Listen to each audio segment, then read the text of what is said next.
वर्तमान समाज में अगर चारों तरफ नज़र दौड़ाएं तो ऐसा महसूस होता है कि एक नीचता की प्रतियोगिता चल पड़ी है।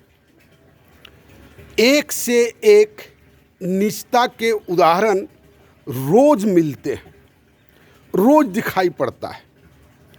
और ये नीचता का मोरल सपोर्ट कहाँ से मिलता है? जिन्होंने कलियुग का चित्रण करके रखा है, जो ये तो कलियुग है, ये तो ऐसा होगा ही, ऐसा होगा ही। जितना तरह का कुकृत्य आप डिक्शनरी में खोज के निकाल सकते हैं, वो कुकृत्य करने वाला मनुष्य अभी समाज में उपस्थित है। और बहुत सारे चीज़ों का सामाजिक मान्यता भी मिल गई है और बहुत सारे चीज़ों का कानूनी मान्यता भी मिल गई है। जैसे घूस लेना सामाजिक मान्यता है, कानूनी मान्यता नहीं है। भ्रष्टाचार करना सामाजिक मान्यता है, जो जितना बड़ा भ्रष्टाचारी है आप देखें समाज में उसका उतना इज्जत है।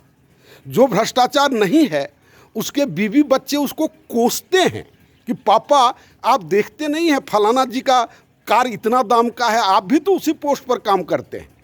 ये विचित्र स्थिति है, ये भयानक स्थिति है।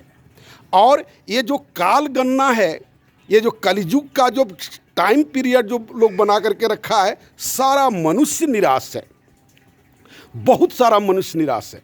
ये हो ही नहीं सकता।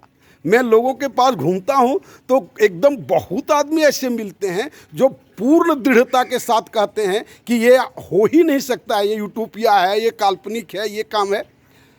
लेकिन मैं आज ये घोषणा करता हूँ, अगर किसी ने कलियुग की बात कही है तो मैं ये घोषणा करता हूँ कि यह समय का जो रिपीटिंग ब्लॉक है वह खत्म हो गया। कलियुग खत्म हो गया, अब सतयुग शुरू हुआ है। फिर से ये सतयुग शुरू हुआ है। अगर ये 4 युगों का एक रिपीटिंग ब्लॉक है तो कलियुग खत्म हो गया। आप देखेंगे कि बहुत लोग इससे निराश हैं, बहुत लोग इससे उत्पीड़ित हैं, कोई हिम्मत करके कह नहीं पा रहे हैं। जब हम कहें कैसे, इतना दमित किया गया है आदमी के चेतना को जिसका कोई हिसाब नहीं है। आज हम घोषणा करते हैं कि वो समय का जो चक्र रिपीटिंग ब्लॉक है वो स्टार्ट आज से फिर शुरू हो गया है सतयुग का। आए हम सब मिल करके एक ग्रेटनेस की प्रतियोगिता शुरू करें। वो जो निष्ठा की प्रतियोगिता थी वो खत्म हो गया, अब ग्रेटनेस की प्रतियोगिता हम शुरू करें और अपने मन में आप सोचें जो हम क्या ग्रेट वर्क कर सकते हैं। कभी भी निराशाजनक बात नहीं करें। हाँ, हमारा ये सिस्टम आप देखेंगे, लेकिन वो ग्रेटनेस को मेंटेन रखने के लिए एक आर्थिक संरचना मस्ट है।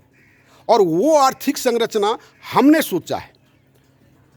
6,40,000 गाँवों को अगर हम अपने पैर पर खड़ा कर देते हैं तो इससे बढ़कर भारत के लिए कोई नैतिक कार्य नहीं है, इससे बढ़कर और कोई ग्रेटनेस नहीं होगा।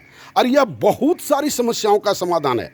आप मेरे चैनल को आप देखें और किस तरह से हम करेंगे उसको भी देखें, और मेरे साथ जितना जल्दी हो जुटने का प्रयास करें और लोगों के बीच में ये सब बातों को फैलाएं, लोगों को शेयर करें और उनको सबको रिक्वेस्ट करें। अगर मानते हैं आपको कोई सामर्थ्यवान व्यक्ति लगता है तो खुद डिक्लेयर करें कि चलिए हम रहेंगे आपके साथ। धन्यवाद।